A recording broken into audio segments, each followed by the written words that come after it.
నమస్తే, welcome to NS TV. ముందుగా వార్తల్లోని ముఖ్యాంశాలు. మాజీ మంత్రి మల్లారెడ్డి అక్రమ నిర్మాణాలు చేశారంటూ మల్లారెడ్డిపై ఫిర్యాదులు. చెట్టు కొమ్మలు రోడ్డుపై పడి రాకపోకలకు ఇబ్బంది లేకుండా చేసిన ముజీబ్ జుబేర్, పారిశుద్ధ్య సిబ్బంది, ఎలక్ట్రీషియన్ సిబ్బంది. లక్ష్మీపల్లి గ్రామంలో హత్యకు గురైన బీఆర్ఎస్ నాయకుడు బొట్టు శ్రీధర్ రెడ్డి అంతిమయాత్రలో పాల్గొన్నారు. మర్రిపెల్లిగూడెం గ్రామంలో Amrita hospital, Aditya multi speciality hospital, Jammikunta వైద్యులు నిర్వహించిన ఉచిత మెగా వైద్య శిబిరానికి విశేష స్పందన లభించింది అని hospitals management LK Devender Reddy తెలిపారు. నేటితో ప్రతిపాడు బార్ అసోసియేషన్ అధ్యక్షుడు ఎన్నిక వివాదం ముగిసింది. వరపుల్ల సత్యప్రభ పుట్టినరోజు సందర్భంగా టిఎన్ఎస్ఎఫ్ అధ్యక్షులు గురునాథ్ అనాథలకు దుప్పట్లు పంపిణీ. సత్యప్రభ పుట్టినరోజు సందర్భంగా రాజన్న యువసేన పలు సేనా కార్యక్రమాలు. కాంగ్రెస్ ప్రజాపాలన పేరిట చేస్తుంది ప్రతీకార పాలన, కేటీఆర్. ప్రతిపాడు వైఎస్ఆర్సీపీ ఎమ్మెల్యే అభ్యర్థి Varupula Subbarao car Pithapuram Y junction bypass వద్ద ప్రమాదానికి గురైంది. మేడ్చల్ జిల్లా షామీర్పేట్ మండలంలోని బొమ్మరాజ్పేట్ పెద్ద చెరువు ఎఫ్టీఎల్ లో నిర్మించిన ప్రహారీ గోడ కూల్చివేత. చెరువు ఎఫ్టీఎల్ లో మాజీ మంత్రి మల్లారెడ్డి అక్రమ నిర్మాణాలు చేశారంటూ మల్లారెడ్డిపై ఫిర్యాదులు.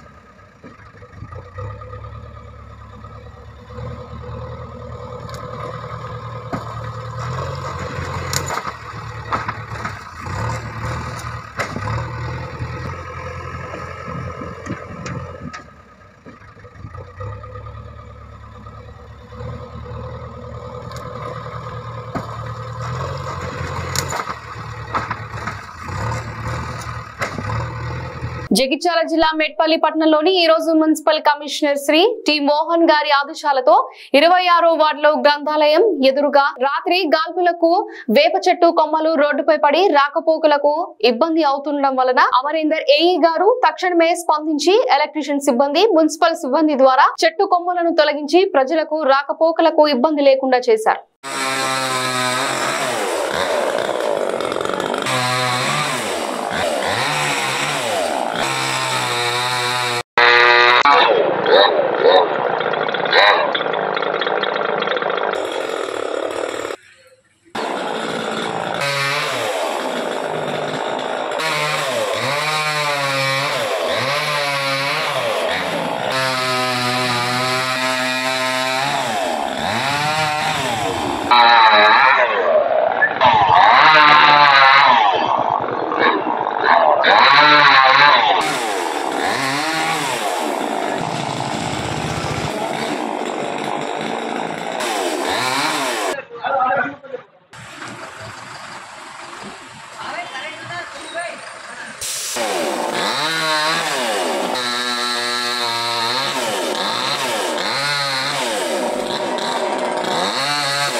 పట్టణంలోనే విద్య బాగా ఉంటుందని, విద్యావంతులు అవుతారని, అందుకే కోచింగ్లకు, పై చదువులకు, నగరాలకు, సొంత ఊరుకు అందరూ వెళ్తారు. కానీ ప్రతి ఒక్కరికి వరిస్తాయని ర్యాంకులు అంటే అందులో కష్టపడి సరస్వతి కటాక్షం ఉన్న వారికే రాణిస్తారు. కానీ కొంతమంది పల్లెల్లో చదివి విదేశాలకు వెళ్లిన వారు లేకపోలేదు. అలాంటి వారిలో ఈ సరస్వతి పుత్రుడు ఒకరు. మా విలేజ్ పేరు శ్రావణపల్లి గుడిపేట్. ఇది ఒక ట్రైబల్ విలేజ్, మారుమూల గ్రామం. ఇక్కడ మేము మా పేరెంట్స్ పేరు రామచందర్, శకుంతల, నా పేరు దిలీప్. మేము నలుగురం అక్కయ్య, తర్వాత అన్నయ్య, తర్వాత ఇంకో అక్కయ్య, తర్వాత నేను. అన్నయ్య ఇక్కడనే జెడ్పిహెచ్ఎస్లో ఫిఫ్త్ క్లాస్ వరకు చదివాడు. దాని తర్వాత అన్నయ్యకు నవోదయలో సీట్ వచ్చింది. అక్కడ నుండి అన్నయ్య తేజస్ కాలేజ్ జాయిన్ అయ్యాడు. తేజస్ అనేది ఒక నార్మల్ కాలేజ్. అక్కడ అన్నయ్య వితౌట్ కోచింగ్ ఐఐటీలో 113 ర్యాంక్ సాధించాడు. ఇక్కడ ఇంట్రెస్టింగ్ థింగ్ ఏంటంటే అన్నయ్య యాక్చువల్లీ చాలా లేట్గా జాయిన్ అయ్యాడు, ఆగస్ట్ సెప్టెంబర్ అటు. అన్నయ్యకి అప్పట్లో లైక్ కాలేజ్ చాలా లేట్ జాయిన్ అయ్యేసరికి అప్పటికి యూనిట్ టెస్ట్ అక్కడ అయిపోతుండే. యూనిట్ టెస్ట్లో ఇతను లైక్ స్టార్టింగ్ వెళ్ళడంతోనే క్లాస్లో తనే ఫస్ట్ వచ్చాడు. అప్పుడు వాళ్ళ ప్రొఫెసర్ అందరు గుర్తించి లైక్ ఇతను చాలా చురుకుగా ఉన్నాడు, పేరెంట్స్ ఎక్కడ పిలిపించి ఇతనికి ఇక్కడే చదివించండి, ఎక్కడ తీయకండి అంటే, అన్నయ్య ఆ టైంలో జేఈకి వెళ్ళాలి, నేను పక్క ఐఐటీ ఎగ్జామ్స్ రాయాలి, నేను నారాయణ చైతన్యంలో జాయిన్ అవుతా కోచింగ్ కోసం అని అంటే డాడీ కూడా ప్రోత్సహించాడు. సరే అక్కడనే జాయిన్ చేస్తానంటే తేజస్ వాళ్ళు ఒప్పుకోలేదు, ఇక్కడనే చదవాలి, ఇక్కడనే చదివించండి, ఇక్కడ నుండి ర్యాంక్ వస్తే బాగుంటుంది అనేసరికి అన్నయ్య సొంత కృషితోని వితౌట్ కోచింగ్ అన్నయ్య ఐఐటీ బాంబేలో 113 సీట్ సాధించాడు. దాని తర్వాత అక్కడ ఏరోనాటిక్స్లో బీటెక్ కంప్లీట్ చేశాడు. అక్కడ నుండి మాస్టర్స్ కోసం కౌస్ట్ యూనివర్సిటీ వెళ్ళాడు. అక్కడ కూడా scholarship, it's completely funded scholarship. దాని తర్వాత అన్నయ్య అక్కడ నుండి జాన్ హోప్కిన్స్లో సివిల్స్లో జాయిన్ అయ్యాడు, సివిల్ ఇంజనీరింగ్లో. అండ్ పిహెచ్డి అలాయ్స్ మీద చేస్తుండే. ఇప్పుడు పిహెచ్డి అనంతరం అన్నయ్యకు డాక్టరేట్ ఉండింది. డాక్టరేట్ అనంతరం అన్నయ్యకు 1 crore ప్యాకేజ్తోని థర్డ్ వేవ్ సిస్టంలో లైక్ రీసెర్చ్ మేనేజర్గా జాబ్ వచ్చింది. సో మేము ఎప్పుడు అనుకోలేదు అన్నయ్యకి ఇంత లైక్ 1 crore ప్యాకేజ్ వస్తుంది అని. ఎందుకంటే మేము లైక్ మేము చాలా పూర్ బ్యాక్గ్రౌండ్ వచ్చిన వాళ్ళం. పేరెంట్స్ ఎప్పుడు లైక్ చాలా కష్టపడి మమ్మల్ని పెంచేటారు, చాలా తక్కువ ల్యాండ్ ఉండేది. లైక్ కంప్లీట్లీ మేము వ్యవసాయం మీద, తర్వాత లైక్ స్మాల్ ఫార్మింగ్, లైక్ అంటే small business like hen business అయినా, టైలరింగ్ బిజినెస్ అయినా ఇవి చేస్తూ ఉండే డాడీ ఇప్పుడు. సో మమ్మల్ని ఎప్పుడు మాకేం కష్టం రాకుండా పెంచిండు. వనపర్తి జిల్లా చిన్నంబావి మండలం లక్ష్మీపల్లి గ్రామంలో హత్యకు గురైన బీఆర్ఎస్ నాయకుడు బొడ్డు శ్రీధర్ రెడ్డి అంతిమయాత్రలో పాల్గొన్నారు. BRS party working president KTR, మాజీ మంత్రి శ్రీనివాస్ గౌడ్, బీఆర్ఎస్ నాయకులు హర్షవర్ధన్ రెడ్డి, ఆర్ఎస్ ప్రవీణ్ కుమార్ చిన్నంబావి మండల కేంద్రంలో శ్రీధర్ రెడ్డి హత్యకు నిరసన తెలిపారు. ఖచ్చితంగా అయితే ఒక స్పెషల్ ఇన్వెస్టిగేషన్ టీమ్ వేసి ఎంక్వైరీ చేయడమా, లేదా ఒక వరుస హత్యల మీద ఒక జ్యుడిషియల్ ఎంక్వైరీకి కాల్ చేయడమా, ఈ రకంగానన్నా ప్రభుత్వం తన చిత్తశుద్ధి చాటుకోవాలి. ఒకవేళ నిజంగానే ఇందులో ప్రభుత్వ పాత్ర లేకపోతే, మంత్రి పాత్ర లేకపోతే నిష్పక్షపాతంగా విచారణ జరగడానికి సహకరించాలి. సరిగ్గా 15 రోజుల కిందట మరి మా నాయకులు వారం 10 రోజుల కిందట నిజానికి మా ఆర్ఎస్ ప్రవీణ్ కుమార్ గారు, గోల బాలరాజ్ గారు, హర్షవర్ధన్ రెడ్డి గారు, మరిజనార్దన్ రెడ్డి గారు డీజీపీని కూడా కలిసినారు. కలిసి ఈ ప్రాంతంలో కొత్తగా ఒక హింసాయుతమైన సంస్కృతి కొత్తగా కనబడతా ఉన్నది. గ్రామీణ ప్రాంతాల్లో దాడులకు తెగబడుతున్నారు, చెలరేగిపోతున్నారు, పోలీసులు ప్రేక్షక పాత్ర వహిస్తున్నారు. అవసరమైతే క్యాంపులు పెట్టండి, పికెట్లు పెట్టండి. మీరు దయచేసి ఈ ప్రాంతాన్ని కల్లోలిత ప్రాంతంగా అవసరమైతే ప్రకటించి మరి ఎలాంటి కక్షలు కార్పణ్యాలు లేకుండా చూసుకోండి అని చెప్పి ఒక డీటెయిల్డ్ పిటిషన్ కూడా మేము ఇవ్వడం జరిగింది. హుజూరాబాద్ నియోజకవర్గం కమలాపూర్ మండలం మరిపల్లిగూడెం గ్రామంలో Amrita hospital, Aditya multi speciality hospital, Jammikunta వైద్యులు నిర్వహించిన ఉచిత మెగా వైద్య శిబిరానికి విశేష స్పందన లభించింది. Hospitals management LK Devender Reddy తెలిపారు.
ప్రతిపాడు బార్ అసోసియేషన్ నూతన అధ్యక్షుడిగా మొదటి 6 నెలలు అనిశింగరాజు కుక్కుటేశ్వరరావు, తర్వాత 6 నెలలు రాజాల చిట్టిబాబు అధ్యక్షుడిగా ఒప్పందం. ప్రతిపాడు బార్ అసోసియేషన్ 2024 నుండి 2025 సంవత్సరం ప్రెసిడెంట్ పదవికి రాజాల చిట్టిబాబు, అనిశింగరాజు, కుక్కటేశ్వరరావు పోటీ. ఈ రకంగా పరిష్కరించుకున్నట్టయితే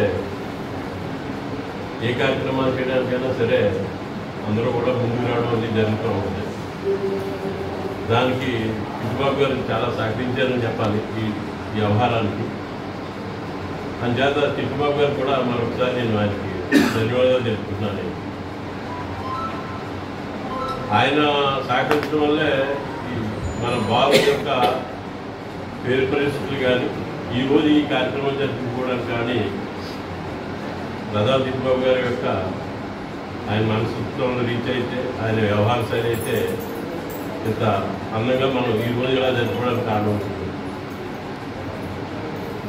అంచేత భవిష్యత్తులో ఎన్నికైన కార్యవర్గం ఏదైతే ఉందో వారు చేసే ప్రతి కార్యక్రమానికి కూడా మేమంతా కూడా వినంటుండి వారు అన్ని విధాల సహకారం అందిస్తామని ఈ సభాముఖంగా నేను కాకినాడ జిల్లా ప్రతిపాడు నియోజకవర్గం ఎన్డీఏ కూటమి అభ్యర్థి వరుపుల సత్యప్రభారాజ పుట్టినరోజు సందర్భంగా ప్రతిపాడు రాజన్న యువసేన సభ్యులు టీఎన్ఎస్ఎఫ్ అధ్యక్షులు గవారెడ్డి గురునాథ్ అన్నవరం శ్రీ వెంకట సత్యనారాయణ స్వామి వారి మెట్ల దగ్గర భిక్షాటన చేసే వారికి, అనాథలకు, వృద్ధులకు దుప్పట్లు పంపిణీ చేశారు.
ఎన్డీఏ కూటమి అభ్యర్థి వరుపుల సత్యప్రభారాజ పుట్టినరోజు సందర్భంగా ప్రతిపాడు రాజన్న యువసేన సభ్యులు స్థానిక కమ్యూనిటీ హెల్త్ సెంటర్ లో గర్భిణీ స్త్రీలకు, రోగులకు మరియు సిబ్బందికి పండ్లు, రొట్టెలు పంపిణీ చేశారు.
ఈ దారుణమైన హత్యకు బాధ్యత ప్రభుత్వానిదే అని మంత్రి జూపల్లి కృష్ణారావు, ప్రమేయం లేకుండానే 4 నెలల్లో 2 హత్యలు జరగవని సీఎం రేవంత్ రెడ్డి నిజంగా చిత్తశుద్ధి ఉంటే శ్రీధర్ రెడ్డి హత్య విషయంలో ముందుగా మంత్రిని బర్తరఫ్ చేయాలని అన్నారు.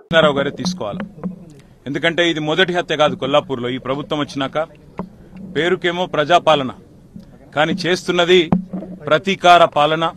ప్రతీకారంతో రగిలిపోతూ ఎన్నికల్లో తనకు వత్తాసు ఎవరెవరు పలకలేదో వారి మీద ప్రతీకారం తీర్చుకునే దిక్కుమాలిన పాలన ఇది కాంగ్రెస్ పాలన. ఇవాళ ఈ దారుణమైన హత్యకు ప్రధానంగా బాధ్యత తీసుకోవాల్సింది ప్రభుత్వమే. అందులో ముఖ్యంగా నేను ముఖ్యమంత్రి రేవంత్ రెడ్డిని డిమాండ్ చేస్తా ఉన్నా. ఈ మంత్రి కొల్లాపూర్లో మన తెలంగాణలో ఎక్కడా లేని ఫ్యాక్షన్ సంస్కృతిని ఇక్కడ తెచ్చి జనవరిలో మల్లేష్ యాదవ్ మృతికి కారణమైనారు. మరి ఈరోజు శ్రీధర్ రెడ్డి గారి మృతికి కూడా కారణమైనారు. ఒకటే నియోజకవర్గంలో 4 నెలల వ్యవధిలో 2 హత్యలు జరిగినాయంటే మరి మంత్రి గారి ప్రోద్బలం లేకుండా, మంత్రి గారి ప్రమేయం లేకుండా ఆయన అనుచరులు ఇంత దారుణాలకు తెగబడరు. ముందుగా రేవంత్ రెడ్డికి నిజంగానే చిత్తశుద్ధి ఉంటే శ్రీధర్ రెడ్డి హత్య విషయంలో ముందుగా మంత్రి గారిని బర్తరఫ్ చేసి తన చిత్తశుద్ధిని చాటుకోవాలి. నెంబర్ 1. రెండవది, మాకు ఈ రాష్ట్రంలో ముఖ్యంగా స్థానికంగా ఉండే పోలీస్ వ్యవస్థ మీద మాకు నమ్మకం లేదు. ఖచ్చితంగా అయితే ఒక స్పెషల్ ఇన్వెస్టిగేషన్ టీం వేసి ఎంక్వైరీ చేయడమా, లేదా ఒక వరుస హత్యల మీద ఒక జ్యుడిషియల్ ఎంక్వైరీకి కాల్ చేయడమా, ఈ రకంగానన్నా ప్రభుత్వం తన చిత్తశుద్ధి చాటుకోవాలి. ఒకవేళ నిజంగానే ఇందులో ప్రభుత్వ పాత్ర లేకపోతే, మంత్రి పాత్ర లేకపోతే నిష్పక్షపాతంగా విచారణ జరగడానికి సహకరించాలి. సరిగ్గా 15 రోజుల కిందట మరి మా నాయకులు వారం 10 రోజుల కిందట నిజానికి మా ఆర్ఎస్ ప్రవీణ్ కుమార్ గారు, గువ్వల బాలరాజ్ గారు, హర్షవర్ధన్ రెడ్డి గారు, మరిజనార్దన్ రెడ్డి గారు డీజీపీని కూడా కలిసినారు. కలిసి ఈ ప్రాంతంలో కొత్తగా ఒక హింసాయుతమైన సంస్కృతి కొత్తగా కనబడతా ఉన్నది. గ్రామీణ ప్రాంతాల్లో దాడులకు తెగబడుతున్నారు, చెలరేగిపోతున్నారు, పోలీసులు ప్రేక్షక పాత్ర వహిస్తున్నారు. అవసరమైతే క్యాంపులు పెట్టండి, పికెట్లు పెట్టండి. మీరు దయచేసి ఈ ప్రాంతాన్ని కల్లోలిత ప్రాంతంగా అవసరమైతే ప్రకటించి మరి ఎలాంటి కక్షలు కార్పణ్యాలు లేకుండా చూసుకోండి అని చెప్పి ఒక డీటెయిల్డ్ పిటిషన్ కూడా మేము ఇవ్వడం జరిగింది. కానీ ప్రేక్షకుల మాదిరిగా పోలీసులు ఈరోజు ఉదయం 5:30కు ఫోన్ చేస్తే 10 నిమిషాల్లో వచ్చేదానికి గంటన్నర తర్వాత వచ్చి ఈరోజు ప్రేక్షక పాత్ర పోషిస్తున్నది పోలీస్ యంత్రాంగం. ముందుగా ఇక్కడ ఎస్ఐని సస్పెండ్ చేయాలా, బాధ్యులైన పోలీస్ అధికారుల మీద కూడా చర్య క్లియర్ చేయాలా, దాంతో పాటు మంత్రి జూపల్లి కృష్ణారావు గారిని వెంటనే బర్తరఫ్ చేయాలని చెప్పి కూడా నేను రేవంత్ రెడ్డిని డిమాండ్ చేస్తూ ఇంకొక మాట కూడా నేను విజ్ఞప్తి చేస్తా ఉన్నా. పేరు ప్రజాపాలన, కానీ ఈ రకంగా ప్రతీకారంతో మాత్రమే బతుకుతాం. ఈ రకంగా మా కార్యకర్తలను దాడుల ద్వారా, హత్యల ద్వారా వారి గొంతులు నొక్కి ఆ రకంగా నన్ను బలపడతామనుకుంటే మాత్రం ఇది ముఖ్యమంత్రి గారి మూర్ఖత్వం అవుతుంది, కాంగ్రెస్ పార్టీ పిచ్చితనం అవుతుంది. మా కార్యకర్తలు ఇవాళ వాళ్ళు కూడా రగిలిపోతా ఉన్నారు. కానీ మేము కూడా వారికి చెప్తా ఉన్నాం, ఇది పూర్తి వివరాలు తెలియనియండి ఏం జరిగిందో అని చెప్తా ఉన్నాము. ఒకవేళ మరి ఇదే దాడుల సంస్కృతి కొనసాగితే మాకు కూడా వారిని నియంత్రించే పరిస్థితి ఉండదు. ఇది మంచిది కాదు, రాష్ట్రానికి మంచిది కాదు. రాజకీయ నాయకులు, రాజకీయ పార్టీలుగా గతంలో 10 సంవత్సరాల్లో తెలంగాణలో ఎన్నటి ఇట్లాంటి సంఘటనలు జరగలేదు. ప్రతిపాడు వైఎస్ఆర్సీపీ ఎమ్మెల్యే అభ్యర్థి Varukula Subbarao car Pithapuram Y junction bypass వద్ద ప్రమాదానికి గురైంది. ప్రమాదం సమయంలో వరుకుల సుబ్బారావు కారులోనే ఉన్నట్లు స్థానికులు చెప్తున్నారు. ఎయిర్ బ్యాగ్స్ ఓపెన్ కావడంతో భారీ ప్రమాదం తప్పింది. నమస్కారం. చాలా అదృష్టంగా కూడా బయటపడ్డాం. ఇది కారు యాక్సిడెంట్ అయింది. ఎవరికి ఏ రకమైన ప్రమాదం జరగలేదు. ఎవరు ఆదుర్త పడాల్సిన పని లేదు. దయచేసి ఎవరు కూడా రావడానికి కూడా ప్రయత్నం చేయొద్దు. మీకు కాకినాడలో ఉన్నాను, అప్పుడు వచ్చిన తర్వాత అందరినీ నేను కలుగుతానని చెప్పేసి ప్రత్యేక మనం చేస్తున్నాను. ఎవరు కూడా ఏ రకమైనటువంటి విధానం కూడా పడకుండా ధైర్యంగా ఉండండి.